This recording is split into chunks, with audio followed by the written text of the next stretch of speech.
Ito dapat ang pagkakasunod-sunod ng priority sa buhay. 5 consecutive order: 1. Diyos, 2. Sarili, 3. Asawa, 4. Anak, 5. Pamilya pinanggalingan.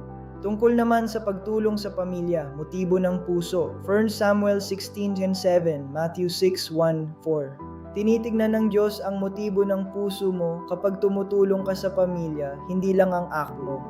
Iwan mo ang iyong pamilya at bubukod, Genesis 2:24, Efeso 5:31.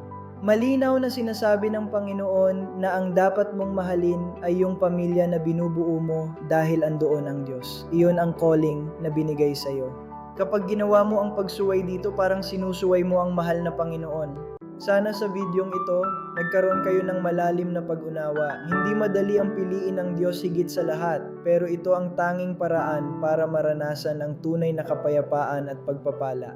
Tandaan ninyo, kapag ibinigay ninyo ang inyong buong puso sa Kanya, hinding-hindi niya kayo bibiguin. Maraming salamat sa pakikinig at naway samahan kayo ng Panginoon sa inyong paglalakbay.